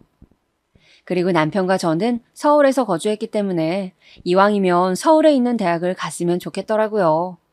그래서 딸아이가 어릴 때부터 교육에 관심이 많았습니다. 형님도 박사라서 그런가 시조카 교육에 아주 관심이 많았거든요. 그런데 저는 형님에게 정보를 물어보긴 싫어서 절대 물어보지 않았습니다. 그런데 제가 묻기도 전에 어찌나 자기 딸을 저에게 자랑했는지 몰라요. 우리 지연이는 영어 유치원 나왔잖아. 그래서 그런가? 외국인 만나도 말을 정말 잘해. 저번에는 길 가다가 외국인을 만났는데 글쎄 얘가 길을 알려주더라. 동서도 현지 영어 유치원 보낼 거면 미리 알아봐. 그런 데는 미리 알아봐야 하는 거 알지? 지금 찾아보면 늦을 텐데 어떡해. 우리 애처럼 자유롭게 말할 수 있어야 정말 좋거든. 저도 우리 딸을 영어 유치원에 보내려고 정말 많이 알아보고 있었는데 정말 어이가 없더라고요. 형님, 우리 현지도 영어 유치원 보낼 거예요. 이미 알아봤어요. 어머, 그래? 근데 동서 그거 알아? 영어 유치원 다닌다고 다가 아니야. 집에서도 많이 영어로 말해야 늘어. 나야 박사니까 가능하지만 동서는 어떡해? 그건 제가 알아서 해요. 거기까지 신경 써주시다니 참 고맙네요. 아니야, 고맙긴 뭘. 궁금한 거 있으면 언제든 물어봐. 나는 박사잖아. 정말 형님과 대화하면 너무 화가 나더라고요. 남편과 저는 잘 싸우는 편이 아니었는데 제가 형님을 만나고 돌아오면 자주 싸우게 되더라고요. 저를 대놓고 무시하니까 저도 가만히 당하고 있긴 싫으니까 대응해주게 되는데 에너지 소모도 너무 컸어요. 평소에 저를 건드는 말만 한다면 저는 늘 그랬듯 언제든지 무시가 가능했을 것 같아요. 그런데 아무래도 아이와 관련된 내용이 나오면 저도 모르게 대꾸가 나오더라고요. 그걸 아는지 형님은 아이 교육에 관련된 내용을 자기가 나서서 말하더라고요. 그리고 아무래도 형님 딸과 우리 딸의 나이 차이가 크지 않아서 비교도 많이 되었어요. 성적에 대한 비교는 아이들이 학교가 높아질수록 심해졌죠. 저는 원래 남과 비교를 많이 하는 성격이 아니에요. 그런데 시댁에 모일 때마다 형님은 우리 딸한테 성적이 어느 정도인지 계속 물어보더라고요. 제가 중간에 나서서 그런 건 물어보지 말라고 하면 형님은 늘 이렇게 대답했어요. 어머, 성적 별로인가 보다. 정말 황당하더라고요. 그리고 시댁에 갈 때마다 큰엄마가 저렇게 나오니까 우리 딸도 형님을 만나기 싫어하더라고요. 명절 때나 시어머니 생신 때는 다 같이 모여야 하니까 제가 미리 딸한테 이번 주말에는 큰 집에 가야 한다고 말하거든요. 그럼 그럴 때마다 딸은 가기 싫다고 했어요. 그런데 저 같아도 정말 가기 싫을 것 같았어요. 완전히 어릴 때는 아무 생각 없이 대답했겠지만 딸아이가 사춘기에 들어가서도 그러더라고요. 그 나이 때는 비교에 굉장히 예민하잖아요. 그리고 사실 시조카가 우리 딸보다 공부를 잘하긴 했어요. 그래도 저는 아무 상관이 없었습니다. 시조카가 공부를 잘하는 건 맞지만 우리 딸이 그렇다고 공부를 못하진 않았거든요. 저도 물론 딸이 좋은 대학에 진학하면 좋을 것 같아서 어릴 때부터 교육에 관심이 많았습니다. 하지만 저는 공부보다 중요한 것은 인성이라고 생각해요. 서울대에 가더라도 저는 인간적으로 우리 딸이 정말 잘된 사람으로 자라길 바랐어요. 무조건 양보하며 살라는 것은 아니어도 그래도 예의 바르고 항상 친절하고 거짓말하지 않는 그런 사람이요. 사실 형님 딸은 공부를 잘했어도 버릇이 없었어요. 이건 저희 남편도 동의하는 말이에요. 그래도 우리가 작은 아빠 엄마잖아요. 그런데 단 한 번도 먼저 인사를 한 적이 없습니다. 항상 저희가 먼저 인사했어요. 사실 인사가 사람 사이에 가장 기본적인 예의잖아요. 그런데 시조카는 그런 기본적인 예의조차 없었습니다. 그리고 정말 고집도 세고 자기가 항상 우선시 되어야 했어요. 저는 우리 딸이 외동이라 사회성이 부족할까봐 걱정이 되어서 웬만하면 언니에게 양보하라고 했거든요. 그런데 시조카는 단 한 번도 우리 딸에게 먼저 양보한 적이 없습니다. 시어머니가 용돈을 주어도 인사는 우리 딸만 했어요. 정말 이쯤 되니까 저도 정이 안 들더라고요. 시댁에 와서 하는 거라곤 인사도 아니고 성적 자랑이니 어이가 없었습니다. 딸도 점점 사촌 언니와 비교되는 게 많이 부담스러운 것 같더라고요. 그래서 제가 도저히 안 되겠다고 생각하고 딸아이가 초등학교 고학년일 때 남편에게 진지하게 말했어요. 현지가 시댁에 가면 형님이 자꾸 성적 물어봐서 스트레스를 받아. 내가 아무리 말해도 들은 척도 안 하는 거 알지? 당신이 형한테 얘기 좀 해봐. 알겠어. 내가 얘기할게. 저는 남편이 아주버님과 얘기하니까 해결이 될 줄 알았어요. 하지만 이건 또 저의 오산이었어요. 그렇게 말하고 바로 다음 날이었어요. 형님에게 전화가 오더라고요. 여보세요? 형님? 동서, 정말 자격지심 있는 건 나도 잘 알겠어. 그런데 애들 성적 가지고 비교하지 말라고 했다며? 왜? 차마 얼굴 보고는 말 못하겠어? 남편 통해서 말하게. 그리고 뭐 내가 없는 말 지어냈니? 우리 딸이 공부 잘하는 걸 어떡하라고. 형님, 지연이 공부 잘하는 거 저도 알아요. 그런데 자꾸 우리 현지랑 비교하니까 아이가 너무 힘들어해요.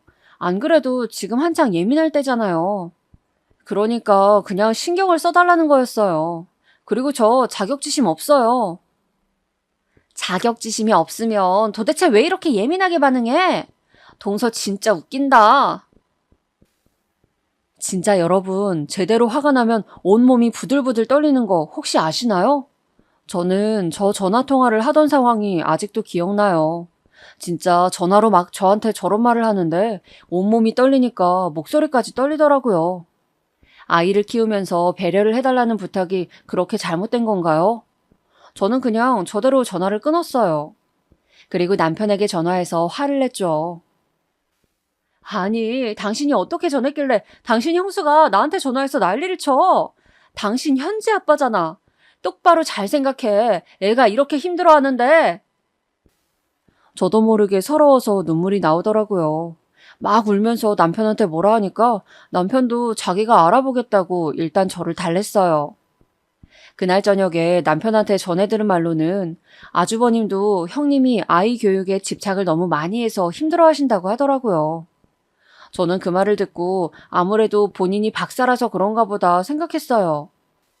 워낙 박사에 대한 자부심이 엄청난 사람이니까 그냥 우리가 최대한 무시하며 살자고 남편과 얘기했던 기억이 나요. 그런데 형님은 정말 제가 살면서 본 사람 중에 제일 신기한 사람이에요. 최대한 좋게 생각하려 해도 그렇게 안 놔두더라고요. 그래도 제가 저렇게 전화로 형님하고 얘기한 이후엔 시댁에서 공부 얘기가 나오면 남편하고 저는 최대한 말을 돌리거나 대답하지 않았어요. 그래서 약간 잠잠해지긴 했죠. 그런데 그때쯤 시어머니께서 시댁 식구들 다 같이 여행을 가자고 하시더라고요. 제 기억에 그때 명절이 되게 길었던 기억이 나요. 시어머니께서는 손녀들도 어느 정도 자랐으니 본인이 정정하실 때 여행을 가고 싶다고 하셨어요. 며느리들은 다 공감하실 텐데 시어머니가 아무리 좋아도 여행을 같이 가는 건 얘기가 다르잖아요. 그리고 사실 우리 가족은 여행을 굉장히 좋아했어요. 해외도 1년에 한 번은 셋이 무조건 갔고 시간이 나면 국내 여행도 굉장히 자주 갔어요. 또 딸이 캠핑을 좋아해서 주말에 일부러 시간을 내서 남편과 같이 캠핑도 자주 다녔죠. 그리고 이 사실을 시댁 식구들도 잘 알고 있었습니다. 아니나 다를까 시어머니가 여행 얘기를 꺼내자 형님이 말했어요. 어머니, 저도 정말 가고 싶어요. 여행은 동서네가 자주 가니까 전문이잖아요. 믿고 맡기면 되겠어요. 동서 잘 부탁해. 평소에 워낙 여행 자주 가잖아. 정말 사람이 너무 얄밉지 않나요? 남편과 집에 돌아와서 많은 얘기를 했어요. 저는 사실 시댁 식구들은 형님만 제외하면 그래도 다들 좋은 사람들이라 괜찮았거든요. 남편이야 사실 본인 엄마와 형인데 싫을 이유가 없잖아요. 저도 만약 시어머니가 평소에 저한테 못해주셨으면 거절했을 텐데 평소에 워낙 또 잘 챙겨주시고 괜찮으셔서 형님이 매우 걸렸지만 그냥 여행을 가자고 결정했어요. 그래서 어디로 갈지 정하는데 형님이 자꾸 해외를 말하는 거예요. 저는 그냥 제주도를 가고 싶었는데 동남아로 가자고 자꾸 재촉해서 곤란했어요. 시어머니 의견이 가장 중요하니까 제가 물어봤더니 시어머니도 은근 해외로 가고 싶어 하시더라고요. 왜냐하면 시어머니는 한 번도 해외여행을 가보신 적이 없으세요. 그래서 남편과 긴 상의 끝에 결국 동남아로 해외여행을 가게 되었습니다. 바로 세부요. 세부 정도면 관광지고 가깝고 이미 남편과 다녀온 곳이라 크게 부담이 없었어요. 그렇게 진짜 제가 다 알아보고 여행을 떠나게 되었는데 저는 정말 거기서 형님한테 없던 정도 떨어지더라고요. 동서, 이게 뭐야? 어우, 음식이 왜 이래? 동서, 제대로 알아봤어야지. 여긴 별로다. 동서, 이건 어떻게 하는 거야? 저는 제가 형님의 개인 비서인 줄 알았습니다. 자유여행으로 갔었는데 그러다 보니 모든 걸 저와 남편이 기획했거든요. 그런데 가는 곳마다 사사건건 시비를 거는 거예요. 또 얄밉게 저한테만 슬쩍 와서 저러더라고요. 저는 시어머니가 해외여행이 처음이시니까 최대한 옆에 붙어 있었는데 잠깐 떨어지면 옆으로 와서 저러는 거예요. 제가 대답하지 않거나 퉁명스럽게 말해도 계속 저러더라고요. 그냥 제 속을 긁는 게 목적이었나 봐요. 그리고 아주버님네는 아주버님이 의사고 돈도 많으면서 같이 해외여행 한 번을 간 적이 없더라고요. 평소에 돈 자랑을 그렇게 하면서 여행 비용은 또 칼같이 나눠내길래 그것도 정말 미웠습니다. 그래도 해외까지 왔는데 내가 참자며 속으로 참을 인을 얼마나 새겼는지 모릅니다. 그리고 세부에서도 어딜 갈 때마다 저에게 통역을 시키는 거예요. 본인이 박사라고 얼마나 자부심이 넘쳤는데 저한테 통역을 시키니까 저는 안 그래도 정신이 없었는데 자꾸 그러니까 귀찮고 욱해서 말했습니다. 형님, 박사면 그 정도 회화는 기본 아니에요? 형님 잘하실 것 같은데 혼자 해보세요. 그런데 형님은 저 말이 그렇게 기분이 나빴나 봐요. 저한테 막 소리를 지르는 거예요. 동서, 정말 예의 없다. 사람이 왜 그래 정말?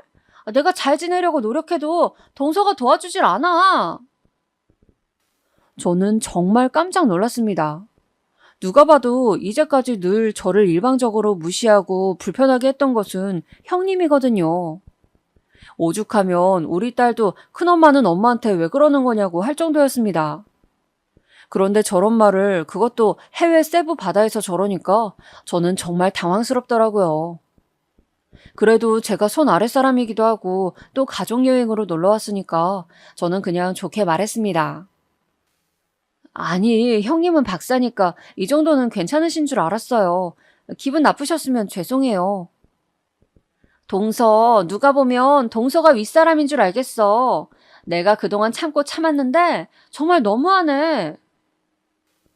저는 진짜 기가 막혔어요. 형님이 저한테 저런 말을 하면 안 되지 않나요?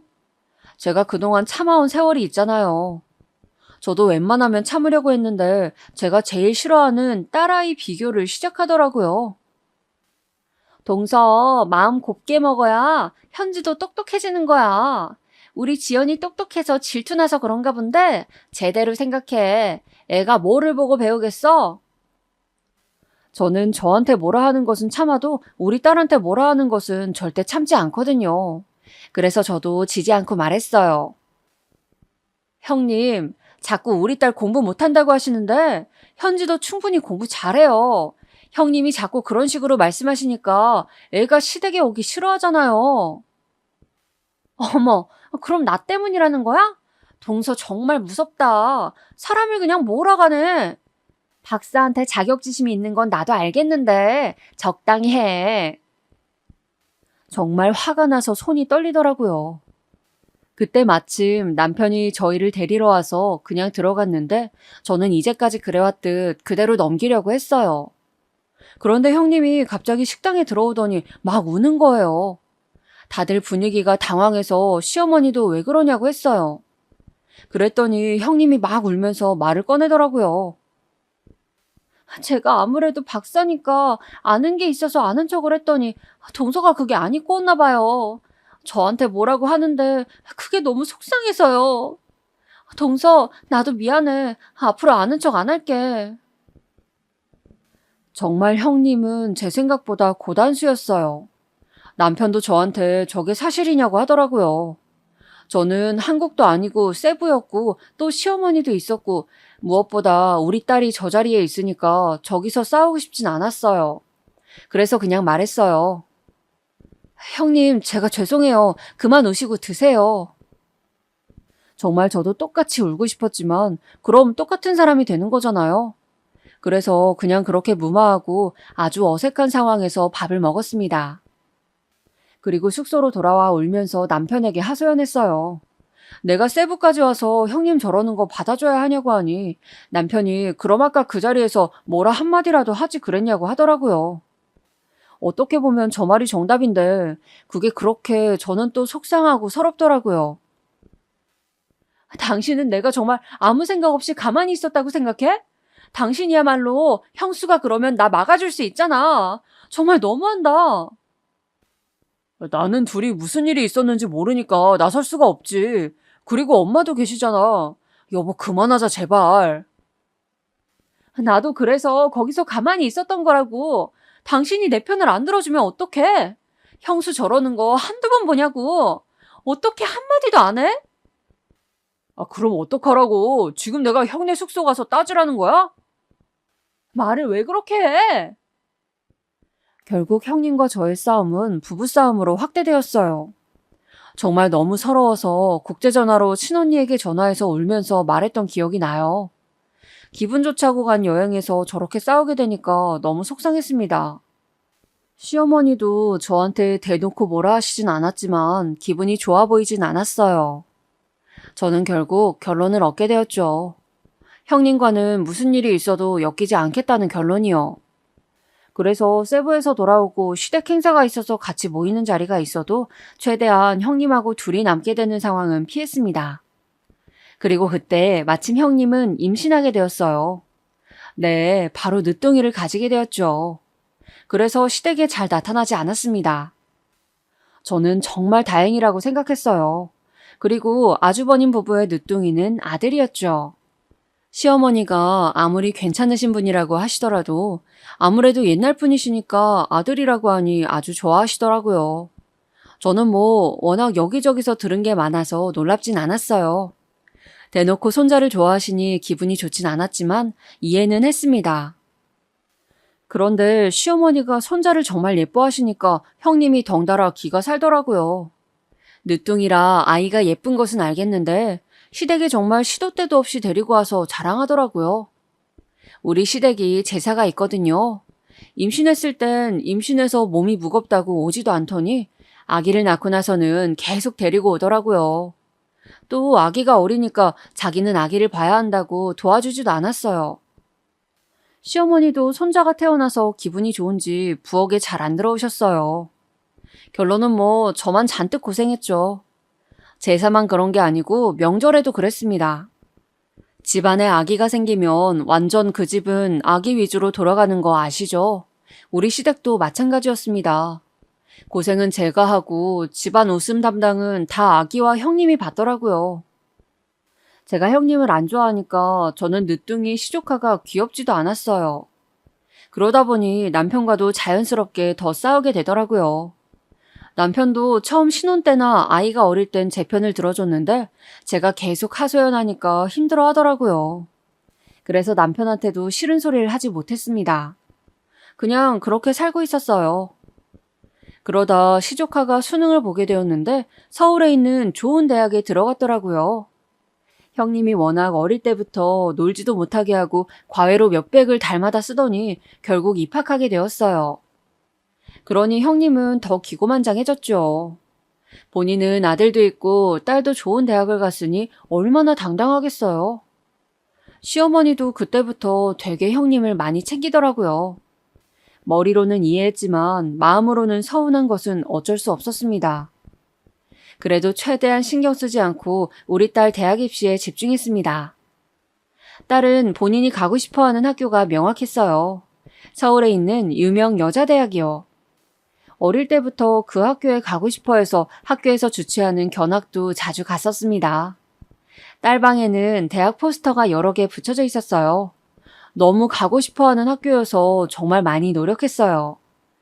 저는 딸이 그 학교에 가면 당연히 좋겠지만 가지 않아도 괜찮았습니다.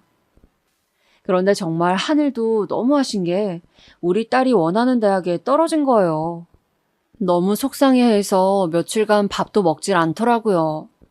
종일 우는데 딸이 저렇게 힘들어하는데 가슴이 찢어지더라고요. 제가 아무리 대학이 다가 아니라고 말해도 딸한테는 와닿지 않았나 봐요. 그렇게 힘들어하던 딸을 겨우 달랬습니다. 네가 원하면 재수를 하라고 했더니 알겠다고 하더라고요. 그래서 재수를 결정하고 마무리되나 싶었어요. 그런데 설날이라 시댁에 갔더니 역시나 형님이 물어보더라고요. 동서, 현지 대학은 어떻게 됐어? 재수해서 간다고 하더라고요. 다른 학교엔 붙었는데 마음에 안 든대요. 어머, 엄마 닮아 돌대가리인가 보네. 뭐라고요? 장난이야. 뭘 그렇게 화를 내? 진짜 사람이 왜 저러나 싶었어요. 제가 너무 화나서 형님을 노려봤더니 장난인데 왜 이렇게 예민하냐고 하더라고요. 형님, 말 예쁘게 하세요. 정말 왜 그러세요? 동서야말로 윗사람한테 예의 지켜. 지금 뭐 하는 거야? 부엌에서 저희가 큰 소리가 나자 시어머니가 들어오셨어요. 너희 왜 그러니? 아니, 현지 대학 떨어졌대서 내년을 노리면 된다고 했더니 갑자기 화를 내길래요. 무섭네요, 어머니. 형님이 우리 현지 저 닮아서 돌대가리라고 했잖아요. 왜 맨날 없는 말을 지어내세요? 이것 보세요. 제가 그래도 손 윗사람인데 정말 너무 무서워요. 둘 다 그만해라. 정말 내 앞에서 뭐 하는 거니? 시어머니도 화를 내시더라고요. 저는 정말 억울하고 속이 터져서 그 자리에 있고 싶지도 않았어요. 형님이 저러는 거야 뭐 한두 번이 아니었지만 시어머니도 나중엔 은근 형님 편을 들더라고요. 제가 아랫사람이니까 숙이고 들어가라 하길래 시어머니한테도 정말 서운했어요. 막말을 들어도 결국 저는 아들도 없고 아랫사람이라는 거죠.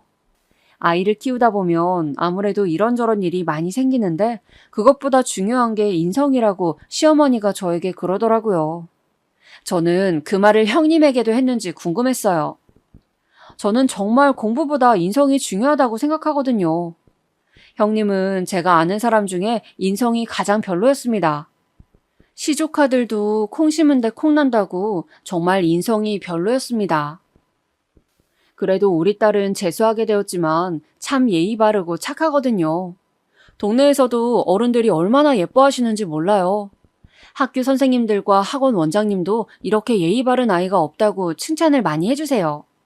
그런데 저한테 인성이 먼저라고 하니까 시어머니에게 너무 서운했어요. 물론 시어머니도 형님이 저렇게 말한 것을 모르시니까 이해는 했어요. 그래도 남편은 형수 진짜 이해가 가지 않는다고 하더라고요. 형님은 저 이후에 저 공부에 집착하기 시작했어요. 첫째는 명문대에 갔으니 둘째도 보내고 싶었나 봐요. 제가 봐도 좀 심하게 공부 압박을 하더라고요. 그런데 첫째와는 다르게 둘째는 형님이 원하는 수준에 도달하지 못했나 봐요. 시댁에 와서도 공부를 계속 시키더라고요. 저는 물론 시선도 주지 않았습니다. 그러다 시어머니의 생일 잔치가 있었어요. 형님과 저렇게 몇 번의 다툼 끝에 저는 생일과 명절에만 시댁을 방문하고 있었습니다. 그런데 시어머니의 생일 잔치를 고급 한정식집에서 했거든요. 형님이 거기까지 와서 시조카에게 영어 공부를 시키는 거예요. 잔치까지 와서 저러니까 사실 그걸 지켜보는 것도 불편했습니다. 그런데 공부를 하는 시조카는 오죽했겠어요? 게다가 아직 어리니까 더 참기 힘들었을 거예요. 결국 시조카가 공부하기 싫다고 하더라고요. 형님은 그럼 그 학습지까지만 풀라고 했어요. 그랬더니 시조카가 뭐라고 했는지 아세요, 여러분? 나 공부하기 싫다고. 그냥 나도 엄마처럼 고등학교만 나오면 안 돼? 저는 순간 제가 잘못 들은 줄 알았어요. 혹은 시조카가 장난치는 줄 알았어요. 그런데 형님 반응이 이상하더라고요. 갑자기 너무 당황하더니 시조카의 입을 틀어막는 거예요. 제가 보다가 어이가 없어서 말했어요. 형님, 박사라고 하지 않으셨어요? 저게 무슨 말이에요? 시조카가 입을 막은 형님의 손을 떼더니 말했어요. 우리 엄마 고등학교만 나왔는데요? 고등학교만 나와도 박사를 할 수 있어요? 형님, 저게 진짜예요? 그럼 그동안 저를 속이신 거예요? 형님은 심하게 당황하더라고요. 누가 봐도 거짓말을 한 사람 같았어요. 저는 그 순간 화가 나기보단 정말 너무 어이가 없어서 가만히 있었죠.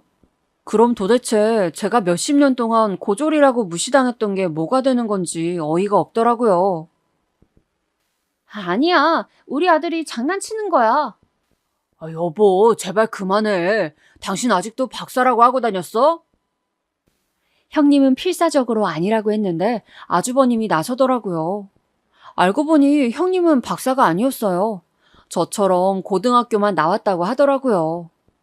결국 형님과 아주버님은 그 자리에서 싸우더라고요. 형님은 지금 여기서 왜 이러냐고 그러고 아주버님은 이제 제발 그만하라고 하고 둘이 난리가 아니었어요. 저는 사실 제가 꿈을 꾸는 줄 알았어요. 정말 너무하더라고요. 그동안 내가 무시당한 게 뭐가 되나 싶었죠. 형님은 결국 자기 아들한테 소리를 지르더라고요. 엄마 망신시키니까 좋아? 네가 공부를 잘했으면 되잖아. 시조카는 놀라서 울고 시어머니도 화나서 제대로 말해보라 하시고 잔치가 아니고 무슨 저는 소싸움 보는 줄 알았어요. 전쟁통도 이것보단 조용할 것 같았어요. 아니 형님 제대로 말해보세요. 이게 무슨 말이에요? 형이 말해봐. 형수 박사 아니야? 동서, 박사가 그렇게 중요해? 도대체 왜 이렇게 반응해? 이제까지 우리를 속인 거야? 다들 한마디씩 하니까 말이 섞이고 소리가 너무 커지니까 심지어 식당 직원이 들어와서 저희를 말렸어요. 결국 시어머니 중재로 다들 조용해졌어요. 그때 우리 딸이 한마디 하더라고요. 나한테 돌대가리라고 하더니 큰엄마 정말 너무하네요. 뭐? 돌대가리라고 했다고? 할머니 모르셨어요? 저번 설에 그래서 엄마랑 큰엄마랑 싸운 거잖아요. 시어머니는 모르고 계시더라고요. 그냥 정말 형님 말만 듣고 제가 예민하게 반응한 줄 알았대요. 형님은 얼굴이 새빨개진 채로 있다가 결국 도망치듯 나가더라고요. 저는 정말 제가 몇십 년 동안 무시당했던 것을 그날 다 풀었습니다. 남편도 시어머니도 우리 딸도 모르고 있던 사실을 그냥 속 터놓고 말했어요. 말하다 보니 저도 속상해서 눈물이 막 나오더라고요. 그렇게 집에 오는데 남편이 제 손을 잡고 정말 미안하다고 하더라고요. 본인도 형수가 그렇게 행동했을 줄은 몰랐대요. 물론 사이가 안 좋은 건 알았지만 이 정도로 생각은 하지 못했다고 하더라고요. 나중에 안 사실인데요. 형님이 박사라고 했던 것은 그냥 사소한 말 한마디였대요. 결혼 허락을 받으러 올 때 무심코 내뱉었던 말이 이렇게 커질 줄 몰랐다고 하더라고요. 순간 내뱉은 말이 평생을 그렇게 살게 한 거죠. 아주버님은 당연히 장난인 줄 알고 넘어간 거였고요. 장난으로 집에서도 본인이 박사라고 하니까 남들한테도 그렇게 진지하게 말하고 다닌 줄 몰랐다고 하더라고요. 또 사실 아주버님은 의사여서 정말 바빴어요. 그래서 시댁 행사가 있어도 잘 오지 않으셨죠. 보통 형님만 온 적도 많아요. 그러니 모를 것 같기도 했어요. 형님은 사소한 말 한마디가 커지고 커져서 본인도 그 거짓말이 감당이 안 되는 지경이더라고요. 말한 게 있으니 아니라고 하기에도 애매해서 해명할 순간을 놓친 것 같다고 남편이 그러더라고요. 결혼식 전에는 해명해야지, 아기를 낳기 전에는 해명해야지 하면서 점점 늦춘 게 이 지경까지 왔다고 했어요. 저는 이걸 보고 정말 거짓말은 어떤 경우에서도 해서는 안 된다고 생각했습니다. 그리고 무엇보다 형님이 저한테 저랬다는 걸 시댁 식구들은 전혀 모르고 있었어요. 형님이 저와 둘만 있을 때 자주 그랬으니 뭐 당연한 거네요. 시어머니도 저에게 몰라봐서 미안했다고 하셨어요. 그렇게 저를 고등학교만 졸업해서 뭘 모른다고 무시했으면서 결국 본인도 고등학교만 졸업했다니 정말 기가 막혔습니다. 형님은 그 이후에 시댁에 나타나지 않으셨어요. 당연히 저라도 못 올 것 같긴 해요. 얼마나 창피하겠어요. 시댁에 나타나지 않으니 자연스럽게 시어머니 사랑은 우리 딸이 받게 되었죠. 사실 형님이 저렇게 시댁에 잘 왔던 건 시어머니가 재산이 좀 있으세요. 그래서 아들 낳고 그렇게 좋아했던 거예요. 그런데 그 재산도 못 받게 되었죠. 저는 재산도 재산이지만 결국 자기가 한 말에 자기가 저렇게 당한 게 너무 웃기더라고요. 처음엔 화도 좀 났는데 이제는 그냥 웃겨요. 그동안 얼마나 본인이 괴로웠겠어요. 저를 무시하면서 마치 자기가 정말 박사인 것처럼 행동할 때 심정이 어땠을까요? 아닌 것을 누구보다 잘 알면서 저를 무시했다는 것은 결국 본인의 자격지심 때문이겠죠? 저는 정말 저렇게 안 살아서 다행이라고 생각했어요. 시어머니도 사람 됨됨이를 평소에 정말 많이 강조하셨거든요. 형님이 우리를 그동안 속인 것을 알게 되자 정말 칼같이 끊으시더라고요. 그래서 저는 보기 싫은 형님의 얼굴도 목소리도 이제 살면서 마주할 일이 없어서 아주 기분이 좋아요. 그리고 한편으로는 안쓰러운 마음도 들었어요. 그렇게 본인이 만든 거짓말에 평생을 그러고 사느라 정말 본인의 인생을 거짓으로 산 거잖아요. 저는 그러지 말아야지 생각했어요. 친언니에게도 말했더니 언니가 배꼽 잡고 웃더라고요. 처음엔 저보고 거짓말하지 말라고 했어요. 그 정도로 말이 안 되는 얘기인 거죠. 저도 사실 주변에 얘기하면서 말하면서도 어이가 없었습니다. 여기까지가 제 얘기입니다. 어떤 경우에도 거짓말은 하면 안 된다는 사실 이미 다들 알고 계시겠지만 제 얘기로 다시 한번 다짐하셨으면 좋겠어요. 여러분 들어주셔서 정말 감사합니다. 날씨가 요즘 점점 추워지더라고요. 다들 건강관리 유의하시고 행복한 연말 맞이하시길 진심으로 바랄게요. 감사합니다.